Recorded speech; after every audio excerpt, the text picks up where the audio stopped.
So my name is Lance Vernon. I am the CEO of SunLife, and this is the SunLife podcast. So I'm here with Dramane, Jimmy, and David, and you guys ready to have some fun? Yeah. Hey, there we go. Thanks for having us. Appreciate you guys coming. I'm really excited to get into it. So, all right. So this is, you guys obviously had moved from California, over to Philly and Jersey. Talk to me about, what inspired that move to happen, right? Why you obviously had that previous solar company. What caused you to go from there over to Jersey? If you want me to just start first, I'd have to say, well, for one, my family lives over here. So it was just really important to me to be around my family and build a business where I live. I just felt like I always had to travel to the West Coast away from my family and sacrifice time in order to make money. So, when Jimmy let me know about, Sun Power and everything at the door-to-door con with Sam Taggart, and he was just telling me about how amazing the company was. And I just had to be open-minded. So he brought it to my attention, and then we got on a call with you, and I was like, you know what? This is a really good fit. And I wouldn't have made the move or took the risk if I didn't think it was, right? So. Awesome. Yeah, for me, it was a funny story, actually, because I was actually in Philadelphia, and I wasn't actually going to go to the D2D con. The reason why is because I was, personal issues, and I was going through a whole lot mentally. But, not to get too spiritual, right? I asked the higher power, what should I do in that situation? And, he always puts me in a good situation. So he pushed me to actually go down to the D2D and just, hey, listen, I know you're mentally tired, and I know you're going through things, but you're going to meet somebody over there and, and people over there that's going to, elevate you. So, yeah, that's my story, man. It was great, man. Yeah, everything happens for a reason, right? Right? One thing leads to the next, and you never know what God's plan has for you, Right. And I feel like immediately from that time that we connected, it was like we hit it off right away. Right, we did. Which, by the way, just to give Sam Taggart a little shout out, puts on an incredible event every time. That is just such fire. For sure. And that speaks advocate, or speaks in folds in terms of those that are reinvesting into themselves to pay for the ticket, to book the flight, to make it with the hotel and everything else. And I feel like that separates, the amateurs from the professionals, right? Would you say? Right. Absolutely. Right. So I'd love to kind of transition here, being that we met at the D2D con. How long have you guys been doing D2D for? Jermaine, you want to start with that? Because I know we'd love to hear from you as well. I've been doing door-to-door sales about 10 or 15 years. We started off first with, when I started off with a vacuum cleaner called Kirby that was over like $1,000. and nobody really, they could sell it, but they couldn't sell it. I was the one that took it actually to the hood. Like, I took it to the hood. Everybody was looking at me stupid, but then I started like transitioning. Like, when you figured out what Kirby could do, like, everybody used Kirby as their home. They pitched it as the home and all that. I was the one that like took it out like, oh yeah, you could wash your car with it. You could do this, you could do that. I made it like sure like it was more than one what it was for the cost $1,500. Like, everybody that used to present it, they presented it in a home. They washed their floors. They did that. But everybody, they wanted to go to the car wash. And I'm like, the Kirby does the same thing. And then when they told me that Kirby did the same thing, my sales took off from there. And then I went on to like selling Sports Illustrated. And then from there, sales became like 10 years is a long time, right? I'm sure. Yeah. You've probably had a whole lot of campaigns during that time, right? How many offhand? Kirby, Sports Illustrated. Then I met Jimmy and Josh about 5 years into my sales thing. They took me on what's called perfume. Made a big market in like perfumes in Philadelphia, like going door to door and selling perfumes, and it was like big. We built it up from like 3 people to over 40 people. We were taking party buses. We were taking party buses full of guys and just partying and traveling New York and all that. And then we took the thing from Philadelphia to Atlanta and did the same thing. Yeah. Road trips. We took road trips and we tried different markets out. So, and then it went from there. And then from there, I went on to sell Verizon files door to door. Yeah. So I sell the Verizon files door to door because everybody was doing it on phones. They put the campaign out. I already had the sales experience, so I looked up an ad. This was like newspapers before the cell phone and stuff. Looked in the ad. This when Verizon files was taking off. They said they were doing it door to door instead of doing the phones where they hang up on you if you try to sell a cable like phones. But if you're at the door, they're more perspectives. They start thinking about it like, okay, this is Verizon, their files, they're taking over. The internet and stuff was starting to get big. Cell phones was becoming touch screen, and you didn't have to have a landline no more. It was the new hot product. It was right? like the new hot product. Like you didn't have to have the landline phone. Touch screens was taking off, apps and stuff like that. So Verizon files, they were coming in, and the competitors followed. And the beautiful thing is when you master and you get good at door to door. We were just having this conversation earlier, right? How these same sales skills is transferable that transcends campaigns, right? Facts. And I have a feeling that when you did move from one campaign to the other, your learning curve was probably very short, very brief, and you were able to pick it up pretty quick, right? Jimmy, I know you've also had a heck of an experience. Yeah. I'd definitely love to hear your door-to-door background, how many campaigns, I'm gonna have to keep that short and simple. Yeah, Could be here all day. But yeah, man. Well, yeah, pretty much started like you, right? Selling toys, man, from a bag. Yeah, a duffel bag, man. Just putting a bunch of toys and novelties in a duffel bag in California, and then from California doing the same thing in New York. But the only thing is New York is a little bit more city, obviously, a little bit more, concrete, right? So we were carrying carts in the subway, selling novelties and books and toys in the subway, right? And then from there did energy deregulation, and from there pretty much, went to solar. And I've stuck with a lot of things for a long time. So when I do something, I do it for longevity, obviously, more long term and stuff. So, yeah.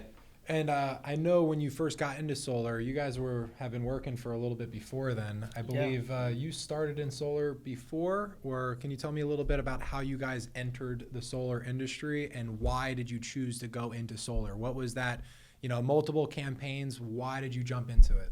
Yeah. So, I've been knocking on doors since I was 17 years old. I'm 31 now, so it's about 14 years. And, I always had the sales skills. I always had what it takes. But, I had some personal issues I had to work on in self-development to really get disciplined and get to where I needed to be. But anyways, long story short, I was always a great salesman, but I didn't realize that I just was selling the wrong product. So I got a call from my father, who was living in Vegas, and told me that someone was out there. Her name's Naomi. Shout out to Naomi. And let me know, hey, we do door-to-door out here in Vegas, and it's rooftop solar. And when she told me it was rooftop solar, I tried it one time for Vivint, and I failed back in the day. So I told her, I was like, hey, sorry. If it's not community solar, I didn't know it was rooftop. I'm not really interested. And then she was like, well, I know my check this week was $10,000. And I was like, hold on, run that back, right? If it's not the money, it's the money. So it's like I was in a precarious situation. I had, kids that I had to take care of, family, and I could barely take care of myself. So I took the risk. I went out there, and it took a lot. It took me about 2.5, 3 months of setting up appointments and relearning the solar door-to-door aspect of it because, I've been doing door-to-door for a while. My ego was, I got this. I know what I'm doing. Just teach me the product. But I had to retrain myself, and it took me about 2.5, 3 months to become a closer. Once I became a closer, I made $20,000 in a month, and then I broke the record for the office for most sales in a month, and then I built 12 guys in 6 months. And that was the first year that I felt like I was living the dream that I used to picture, and I made $250,000 that year. After that, some stuff went down, some politics in the office, with overrides being cut and stuff like that. Hold on. You got to rewind, man. Made how much? Yeah, talk to me. Yeah, I made $250,000 the first year. Wow. Yeah, and I never before that had ever made over 100. So, and I tried for years to try, and I never accomplished it, but I never gave up. Just like what you were saying before, right? God always has a plan. Everything happens for a reason. Everything Yeah. leads up to one point. And, you know, it could have been that all of that training was to get to a point where you were able to build a team that quickly, that fast, you know, learn, you know, how to overcome a lot of the obstacles that you had when you first came into it. And then all of a sudden everything comes, and that's what you always find, at least in this industry, is you always find these little breakthroughs, right? When you finally, you know, something clicks, something clips, and then all of a sudden the money takes off, right?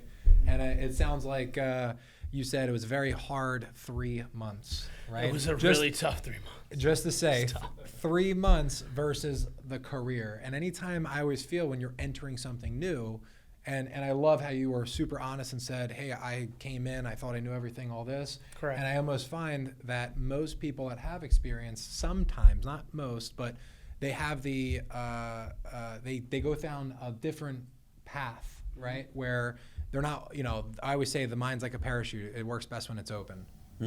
And sometimes it's easier to work with somebody that's brand new, that's just like, I don't know what I got to do from left from right. Right. And I know now when you're coaching people, that becomes your testimonial when you work with an experienced rep, and you can now say, I went through that position. Yep. And that's how you turn a negative into a positive, because you can shorten the next person's learning curve. Right. Right. Right. And I know, Jimmy, you've probably handled a lot of training with a lot of different people. Is there anything that you wanted to kind of add to that? I mean, I always tell everybody that you can't judge circumstances till like maybe 6 months after anything happens to you in life, right? So, you know, a lot of times we lose an opportunity, but we gain a bigger opportunity. So, you know, going back to his story, I mean, he lost a lot of opportunity thinking it was, you know, maybe at the time the end of the world, right? Like we all think, but that actually opened up the gates to a better opportunity, you know? So, yeah, I always tell people, hey, listen, don't judge your circumstance on what's going on now, you know, right? Maybe, again, someone put you in a situation where you're going to be in a better opportunity. And it was, like, solar's it, dude. Solar's fucking it. Period. And before I go back, because I definitely want to go into that a little bit more, right? Solar is absolutely the opportunity. Right. I think I checked recently that it's the second highest paying position in sales behind IT, which is like software. Only for the very specific types of software, right? Because there's a lot of these little mini ones that don't go anywhere, and you know it's a very big crapshoot a lot of times in software. So, David. Yeah. When you considered it a hard 3 months, can you break down a little bit what did you consider hard? Which sometimes I always find, which is what was challenging. I almost want to say, what was the challenge that you faced, and how did you overcome it? I think the challenge that I faced was, number one, when I got out there, I had $300 in my pocket to my name. Number two, I didn't have a car. Number three, I had to hit certain cash bonuses to be able to pay my rent where I stayed. So those are some of the disadvantages. Another thing, I had been going door to door for 12 years. I've had my ups and downs. I've been on the top. I've been on the lower. And I had to literally get driven around like a little kid by my manager and dropped off and fed. And, you know, it was a little ego bruising. So I think that was a big deal. It's crazy. Right before you hit massive success, like it's like the universe tries to just bring every problem in your way. And I recognized that, and I knew that if I kept pushing forward, I'd make it. But the biggest challenge was just I was dropped off in the field. You know, no one held my hand, and I didn't want that anyway because I knew how to go door to door. But the biggest challenge was going through the learning curve and not having that instant gratification. The biggest challenge was having to wait my turn to go out. And, you know, the first day I went out and set up 5 appointments, one of those appointments were closed by my closer. After that, I continued knocking 4 or 5 days a week, you know, routinely, and I couldn't get anything closed for like 3 weeks. So I'm like, maybe this isn't for me. Like, finally another one closed, and it took me a pretty long time to get my 5 sets out the way. It took me about almost 3 months. And then once I became a closer, it took me 3 weeks to close a deal by myself of knocking every day. No one would show up. No one would sit down. Then finally I closed 3 over a weekend, and I thought I made $20,000, and then 2 canceled. And the only one that didn't cancel was the small little one. And I'm like, God, why? Then I closed another one. It was the big one, 12K, canceled. Kept going. Long story short, I did 2 or 3. I went back to Philadelphia with a 10 grand check. And then I went back, and the day I landed off the plane, I knocked that day, set up an appointment for the next day, and I closed one by myself as soon as I landed. And after that, I knew. That's when my confidence was there, and then it was a wrap from there. But I think the biggest challenge was talking my ego. I had to figure out, hire someone to drive me around, just getting through all the excuses that people make and finding a solution. Right. Amen. That was awesome. And I always find that the reason why I consider it a challenging job is it's because it's more mentally challenging. And your brain starts to mess with you a little bit. You hear that voice, right? That voice inside your head that's telling you all these different things. One thing Jim Quick had said that really stuck out to me is he goes, what do you know, if you put a magnifying glass on top of ants, what happens? You know, they die, right? You burn. And, you know, what are ants?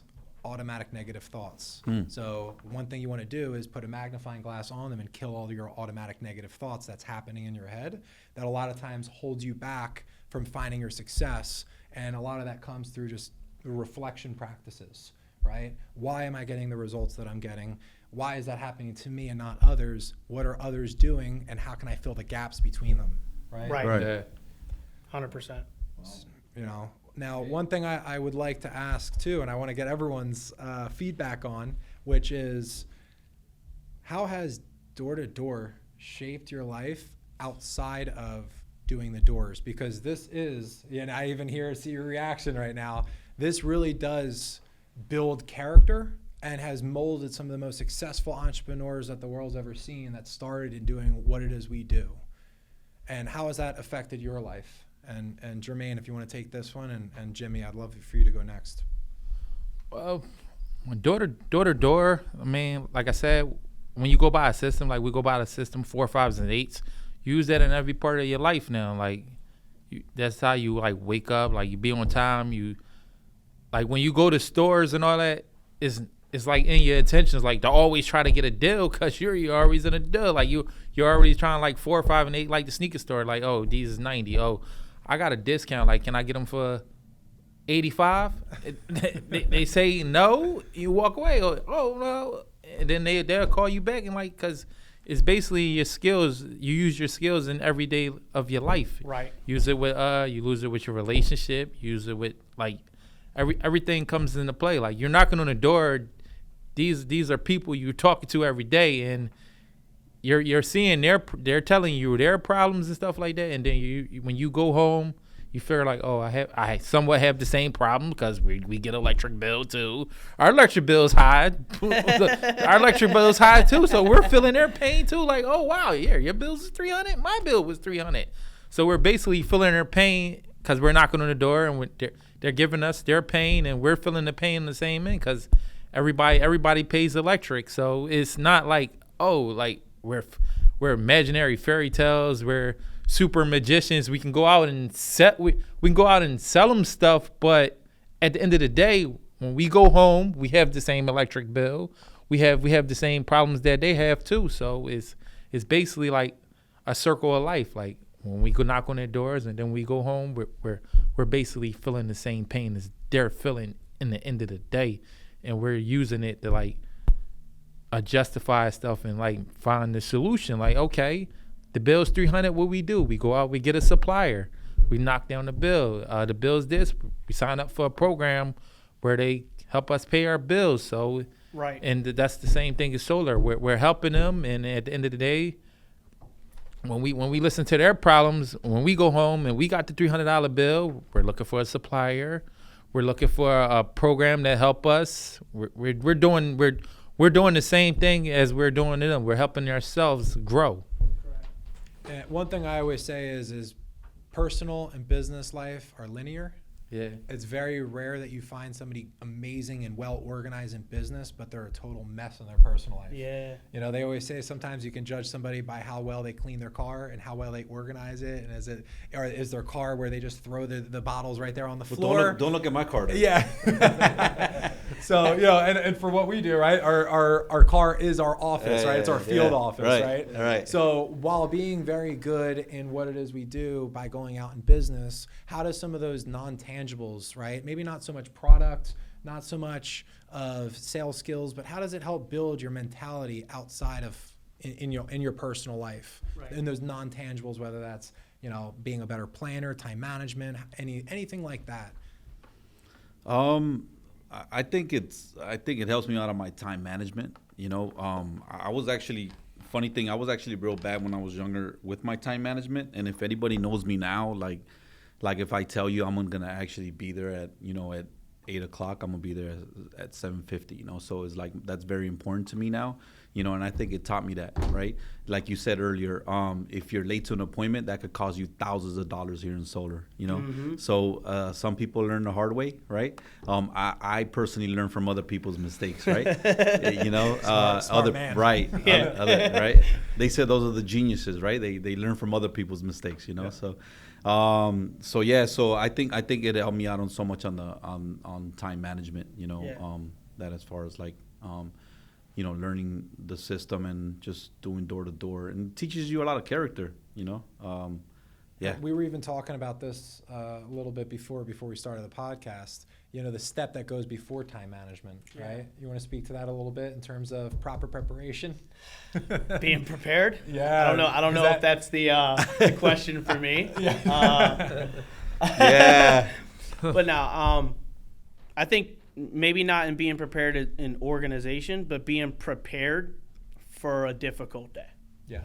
You know, not like getting out there, oh, everyone's saying no. Well, I mean, you could have came up with that and, you know, prepared for that, right? Of course they're going to say no. So a lot of times where I've had some of my best runs in solar, when I woke up in the morning after planning my day the night before, I was like, I hope it's a difficult day. I hope that today is tough. I hope that I get a bunch of no's. I hope that it almost feels impossible that anyone's even going to sign up, because I know that's when I'm going to win. That's Right. when I'm closer to winning. Right. And just to piggyback on what you said about how it develops your personal character going door to door, I mean, it gives you resilience. It gives you a self-respect, because you're like, you know what? I persevere. I went out there and I took all them no's to the chin, and I did what other people aren't willing to do. And you respect yourself. So I think that's how, and you take accountability. Door to door teaches you how to be like, you know what? If things don't work out, it's my fault. And that's one thing, right? Even what you just said, separating yourself from the masses. Everybody wants to be a top 1% earner, but not everyone's willing to do the actions of a top 1% earner. Right. And a lot of those, you know, looking forward to the adversity. Most people want to be comfortable and hide from it. Yeah. And you would seem like lean into it. Yeah, you embrace it. I Right. can't wait. I Right. can't wait to get a bunch of no's today. I can't wait to have a bunch of phone calls and headaches, because the more headaches I have, the closer I am to hitting my goals. Now, Jimmy, I want to come to you because I know you've trained tons and tons of people over the years, built, you know, big teams and all of it. How would you mold somebody coming in to have the mindset that you just heard from David? What advice can you give to somebody that is not in that mindset to get them into that mindset? Right. I think it's real easy. I think my gift is just simplifying stuff and dumbing it down and making it easy, right? So I think if I had a new person, a new agent, and he didn't have any type of sales skills, I would tell him that this business is exactly like going to the gym, right? So first off, you got to build your attitude, right? It's like a muscle. So, you know, if me and you went to the gym and we haven't, you know, been there, right, for like years, right, and we just decided one morning to actually go to the gym, you know, and we're picking up 10 pounds, obviously I'm not going to go in the gym the first day and start lifting 100 pounds. That doesn't make any sense. There's no logic to that, right? So same thing. So if I go to the gym the next day, I'm not going to suddenly be picking up 100 pounds if I started out with 10. I'm gradually going to go from 10 pounds to, you know, 15 pounds to 20. Why is that? Because you're building muscle, right? Well, I mean, I like to relate this business kind of like in the gym. You right? What are you doing? You're breaking your muscles and you're getting it stronger. Well, the same thing you're gonna do here. You know, you're gonna lose your attitude, right? You're gonna get frustrated. You're gonna want to quit maybe 1,000 times, right? Yep. If I had a penny for every time I wanted to quit, I'll be a multi-millionaire right now, right? my God. So it's gonna happen, Yeah. you know, right? So Yeah. you know, so you're gonna build that what they call rhino skin, right? That thick skin, you know, Yeah. right? Mental calluses. Right, Yeah. exactly. So now, you know, anything affects you, right? A rude customer in the door will have you sitting, you know, what we call curb ass, right? Just, Yeah. you know, discouraged and, you know, right? Exactly, right. So, but, you know, a person like me that's been doing it for a while, obviously I got that rhino skin, so something that will affect you, it won't affect me. But no problem, we're here to actually, you know, help you gradually and, you know, and get you up there. And that's what I love about working in a group. Yeah. Because when there's times that you're not feeling like showing up for the gym, if you know that somebody's waiting for you there at 6 a.m., you feel accountable to make sure that you show up, right? And you do not want to be that one person that's late. And then all of a sudden that person's going to be like, if this guy's late all the time or doesn't show up, then like, what am I doing here, right? So I love the fact that people level each other up. There's something which is like a spotter. You know, are you able to work out harder for longer if you know somebody's able to guide there, right? You know, putting on more plates on the bench, right? Now you know if you're starting to struggle, you got that spotter to help you level up, right? And that's what I love about the way that you guys operate is you guys are each other's spotters and you guys consistently level each other up. And you know I'm not going to be the one person to show up late to the office because I know I got people there waiting. Correct. Right. Yep. So one, I definitely want to get into a quick question about territory. Do you consider there's a good territory or a bad territory? Or is territory? Territory's territory. I feel like when I go to a territory, it ain't hidden till I work it. Like if I see somebody else knocking it, I'm going to knock after you, but I'm already going to be prepared. Oh wow, he was just here. Oh, that's great. That's the reason why I'm doing the follow up. I'm actually the manager. I'm just seeing, did he tell you what's going on in the area? Like you're basically trying, because they might, everybody don't work a territory the same. They might skip doors. The person probably not home. The homeowner not home. You can hit it at a different time because it's like door to door is unlimited territory. It already been hit. It don't matter what it's been hit with. Like that's if you come with that mindset, it been hit with cell phones. It been hit with energy. It been hit with that. If you come with that mindset that you already know it's been hit, then you shouldn't really have no problem. But like a new guy, they're gonna get discouraged if they see me or you in the territory because they don't know no better. They don't have no sales, so they don't know no better. So a lot of people get discouraged anyway if they see somebody else like, oh, somebody else in the territory. Okay, they'll run to the other side, they'll do this and they'll do that, and then they'll miss out on their LOA. Like, cause I'm a true believer in LOA. Like, For sure. Law of averages, baby. It's not a bum territory. It's the bum in the territory. I love it. And I was actually just gonna say that too. When you said this territory, if it's not me working, it didn't get work. Like I'm good. And what's one thing about sales is people buy people. People buy people. They like your personality. And that's what sells. And that's how you yeah. separate yourself from anybody else that came by with a similar service or product. There's a reason why I win that opportunity and others don't. Right. Facts. So speaking of territory, the reason why I asked that is you guys just were recently out in California, known as the toughest, most competitive market.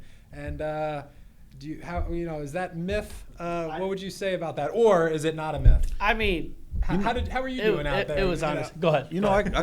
I could answer that because I mean, and that goes back to mentality. Is like, one thing that I've always told people is like, and I learned is that you got to watch out what you hear and what you let grow in your head, right? Because everybody could tell you, especially in this business, hey, don't go to that area because that area has been, saturated. And, and if you let that information grow, right, instead of actually taking that challenge and going over there and actually, doing it yourself, right, and finding out yourself, then you're never going to grow as an individual, especially in this line of business, right? So, I mean, when I started solar, right, in California, just imagine if, they would have told me, hey, listen, you're coming to I'm in California, and this is like the hardest market ever, and this is saturated, and there's solar everywhere. But man, you could make it. Like I would have probably been, oh, okay, hold on, should I make this move, right?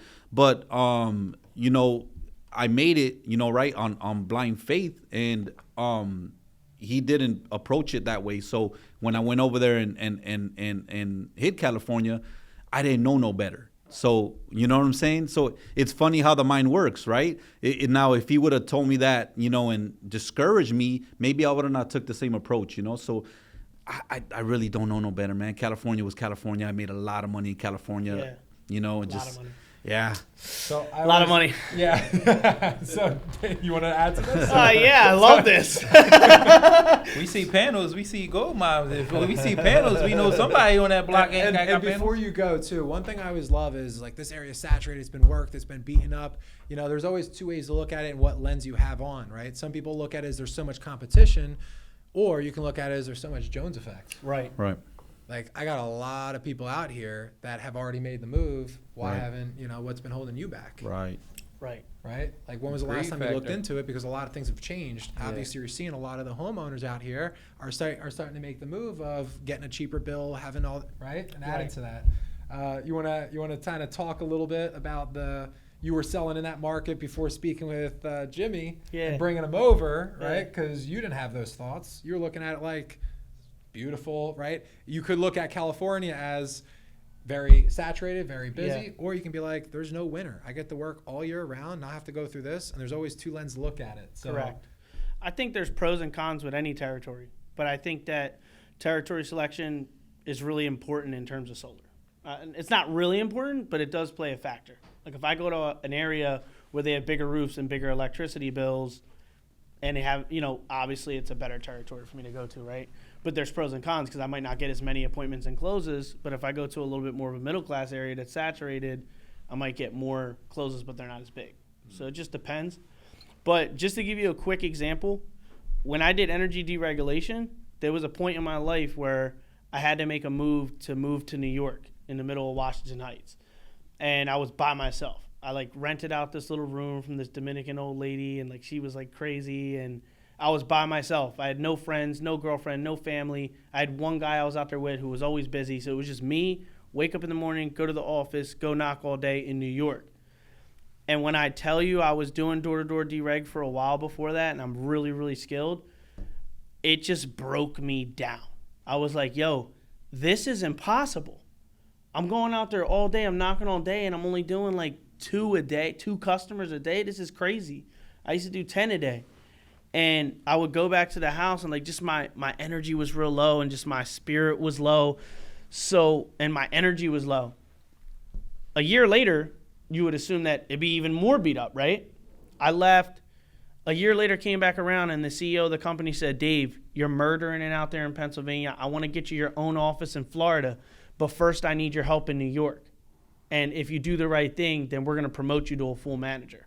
So out of nowhere, I was like, this is my opportunity to become a real manager. So I went back to New York, and then I started doing 13 a day in the same territory. And I was number one in the company for 3 months straight. So it was because my mentality changed. I was like, no. I need to make this happen or my life depends on it. So I went out there like an animal. And that beat up territory, nothing changed about the beat up territory, but my mentality, my hunger, my willpower grew, so my numbers grew. So, yeah, Exactly. that's a real true story, too. So to summarize it, there's a difference between willpower and why power. Correct. Right. When that message the second time around, you then had the why power, Right. Serious why. which then caused the willpower while going through that, and you had that mindset going into it that willed you through making sure that you were going to make it happen. If there's a will, there's a way. Right. And everything that you just said, I think, just embodies that, which is power to you. Next thing you know, you got promoted and you're running an office and running that team, right? Now everything leads one to the next. And that skill set, that experience, now you get to compound it over an entire career. Yeah. And then here we are going into not deregulated energy, making X amount per dollars. Right. You know, it looks like pennies on the dollar compared to what solar is. Oh, yeah. And yeah. the benefits of Yeah. a true win-win-win. Yeah. For the customer. For the customer, Right. the representative, the environment, right? Right. It is the only thing that I feel like you can sell that has no negatives across the board. Yeah. Honestly. Yeah. Yeah. You could go to sleep at night like, you know what? I'm helping homeowners. I'm helping the environment. I'm helping myself. I'm helping my family. And I'm helping people that I bring on and teach change their lives too. What better product and industry would you want to be in? Honestly, I'm being real about that. What other product would you want to sell? And you're putting the same time and effort into this where you would do it something else and it just doesn't match. Yeah. Checks don't match. Yeah, when you're starting to look at what is my doors per dollar really equal, right? You know, am I making $1 per door, or am I making hundreds per door, right? Right. So Good way to look at it. That's a good way to look at it. Right? Because again, one thing that Michael O'Donnell always says is we don't get paid for our yeses, we get paid for our no's. Because you have to go through all the no's in order to get to the yes. Right. So if you wanted to reverse engineer, it makes your attitude a little bit easier, because then as you're knocking and you get a no, you're able to disengage with a smile on your face and say, you know, thank you. All right. Well, hey, you know, I'll see you next time I'm out here. And you can be happy knowing that, all right, you just gave me $20. Right. You just gave me $20. Right. $20. And then you get your yes. And then now you're getting thousands, but really you got a whole bunch of 20s along the way. Right. Each door was, you were making money because that one lump. I love that. That is the power of what's a law of averages. That's really because when you do the same things every single time, you get the same results every single time. And if you handle the same objections the same way, constants and variables, you end up with the same result every time if you have no variables. Right. That's what makes it a little easier to go out there and count your numbers as you're out in the field. And that's one thing not enough people do in this industry, I find, is truly track their numbers and analyze them in order to look for their improvements. Correct. Wow. Right. Some gyms. Drop some gems. Dropping fire here at SunLife, Drop some right? fire. We don't have no sound. Where's the bombs? Yeah, right. That's where Bradley, right? Bradley's podcast, dropping bombs.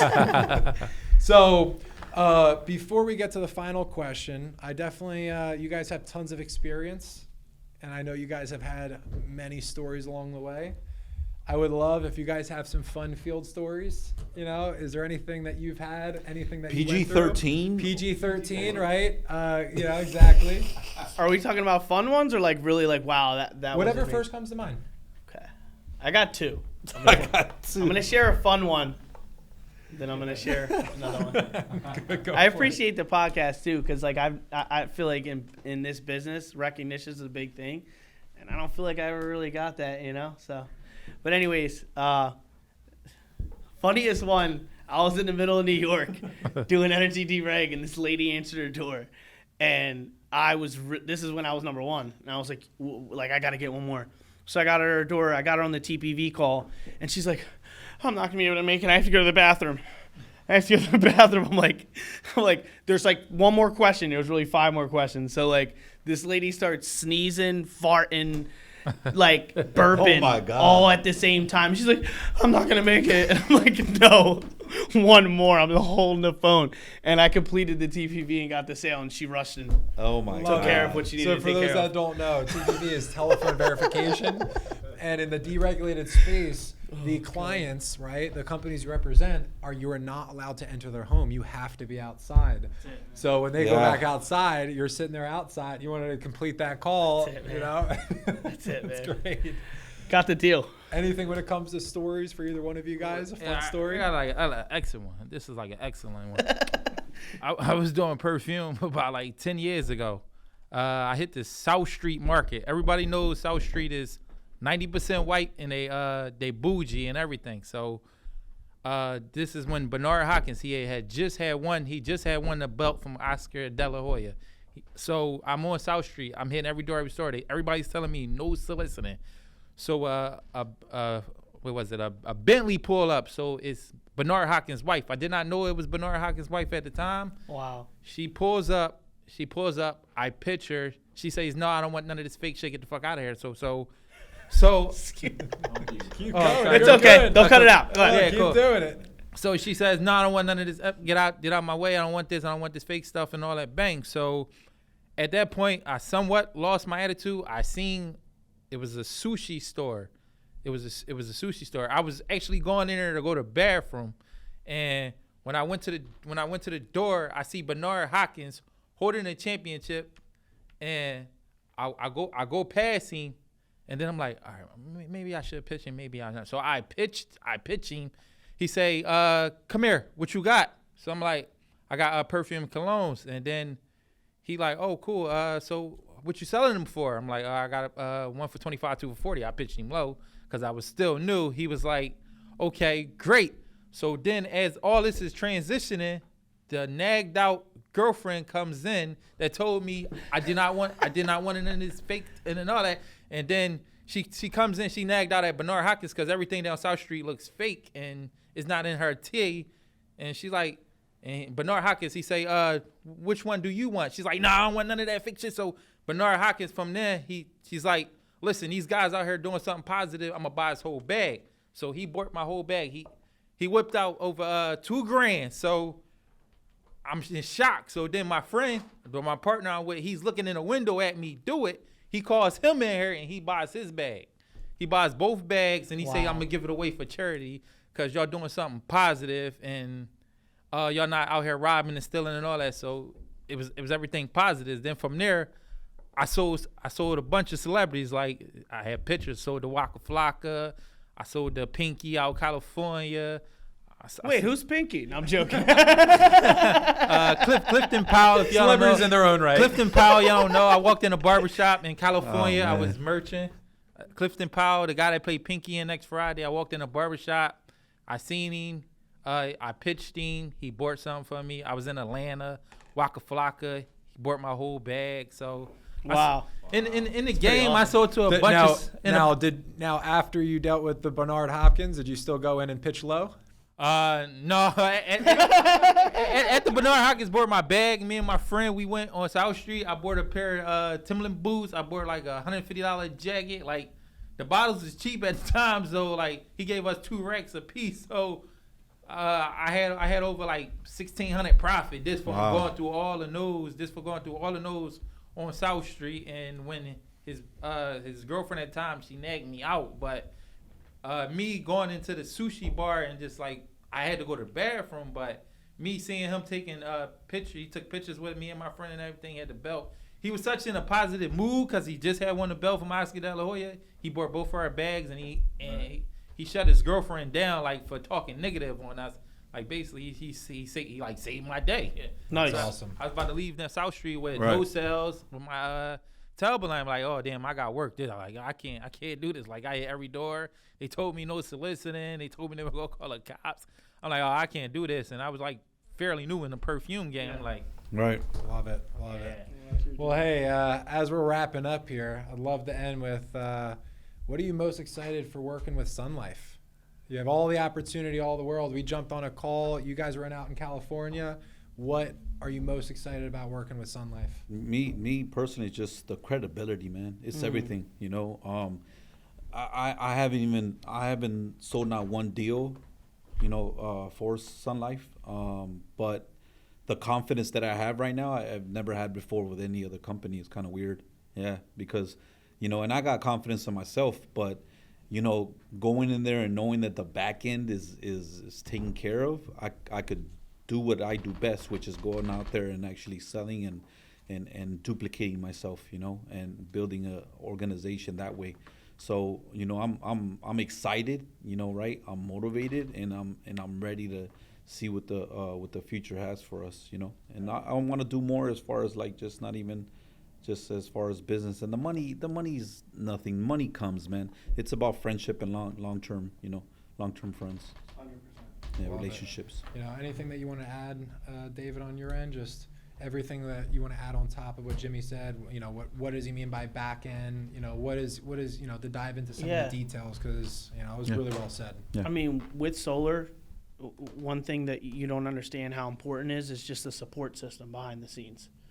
People that you can rely on, people that you can trust, people that have your back, people that are always going to answer the phone or emails and be on top of things, and always maintain professionalism, but also be able to humanize at the same time.